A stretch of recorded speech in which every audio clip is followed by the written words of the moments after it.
Apa saja itu rukun iman? Yang pertama, percaya kepada Allah. Yang kedua, malaikat. Yang ketiga,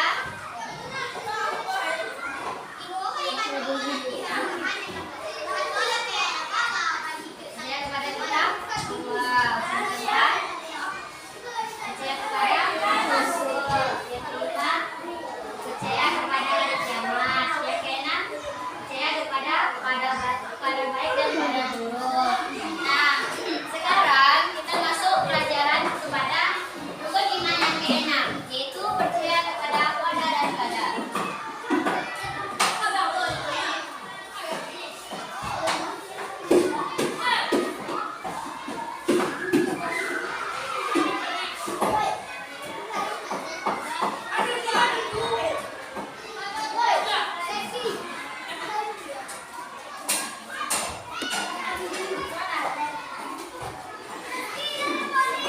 Masih ingat nggak apa itu qada dan qadar? Kemarin kan sudah dijelaskan, masih ingat nggak? Masih. Yang pertama yaitu kita membahas tentang pengertian qada.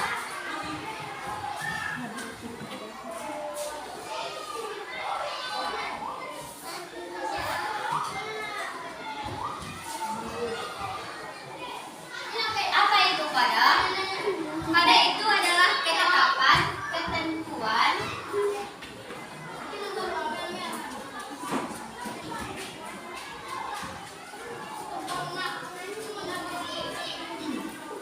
secara bahasa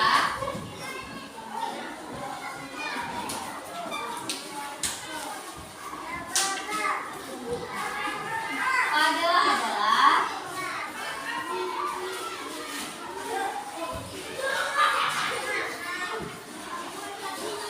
ketetapan,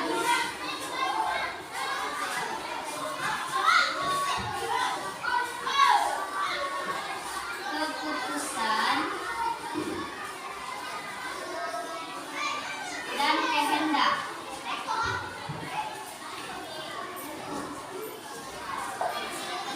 Apa itu qada? Qada secara bahasa adalah ketetapan, keputusan, dan kehendak. Nah, sedangkan secara istilah, qada adalah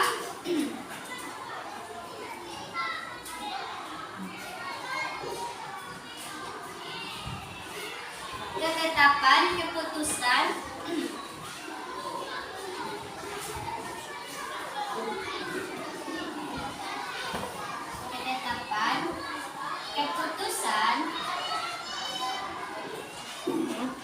Allah Subhanahu wa Ta'ala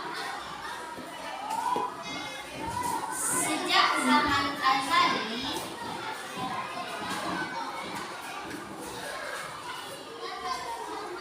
sampai sekarang dan tidak dapat dibantah oleh manusia. Nah, contoh daripada ada yang tahu?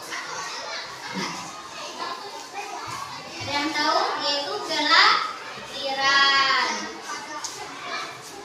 Kelahiran. Sekelahiran ada kematian. Dan masih banyak lagi contoh qada. Yang kedua, kita membahas tentang qadar. Qadar. Ada yang tahu apa itu qadar? Qadar itu adalah keputusan. Keputusan, aturan, dan ukuran. Coba apa itu qadar? Keputusan, aturan, dan ukuran.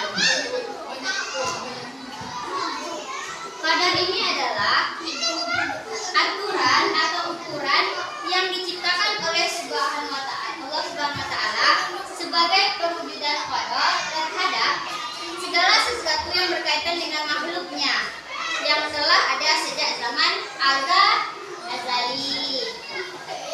Nah, dalil qada dan qadar terdapat dalam Quran surat Al-Qamar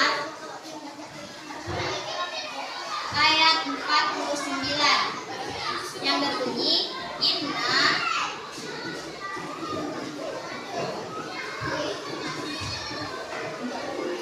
inna kulli syai'in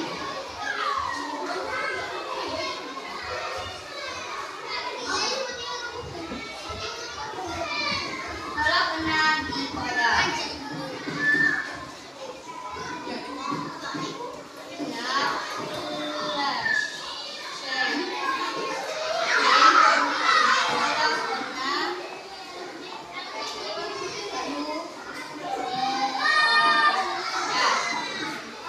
Yang mana artinya itu sesungguhnya kami telah menciptakan segala sesuatu dengan ukurannya masing-masing.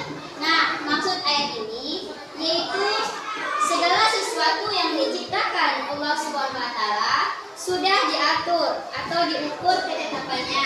Walaupun demikian manusia tetap berusaha. Walaupun yang menetapkan itu Allah Subhanahu wa taala. Nah, contoh keadaan ini yaitu misalkan ada sebuah peristiwa gempa bumi yang menggegarkan sebuah wilayah. Nah, banyak korban yang meninggal akibat terkena reruntuhan bangunan dan pepohonan yang ada di mana-mana. Namun, ada seorang kakek tua terselamatkan dan bahaya maut itu walaupun sudah sehari semalam laki-laki renta yang sudah tidak dapat terlindungi itu berjalan di bawah reruntuhan. Kakek tersebut tidur di bawah langit-langit reruntuhan dan masih bisa bernafas. Nah, peristiwa tersebut merupakan takdir kakek itu belum sempat menghadap Allah Subhanahu wa taala. Sementara yang lebih muda dan sehat dan bisa berlari malah meninggal dunia. Itu termasuk ke dalam contoh qada dan qadar Allah Subhanahu wa taala. Gimana yang ikut lesson semuanya? Semangat dong, semangat. Yang terakhir materi kita yaitu tentang perilaku beriman kepada qada dan qadar.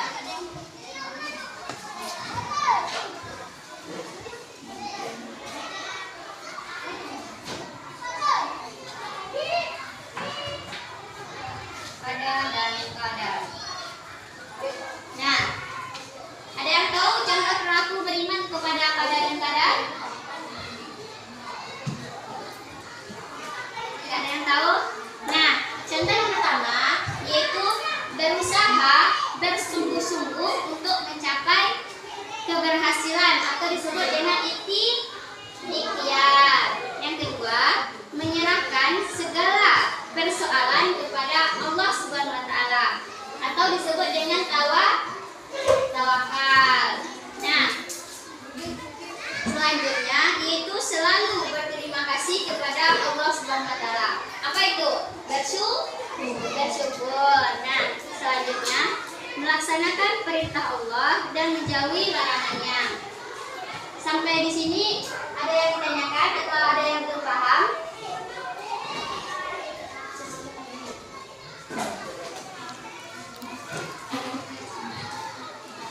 Sudah paham semuanya? Ya.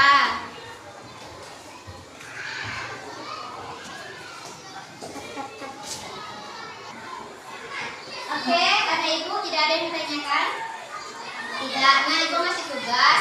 Carilah contoh-contoh qada dan qadar dan dikumpul minggu depan. Jangan ada yang lupa ya. Kalau ada lupa nanti ibu ukur. Nah, kita selesai materi ini dan sambutnya qada dan qadar.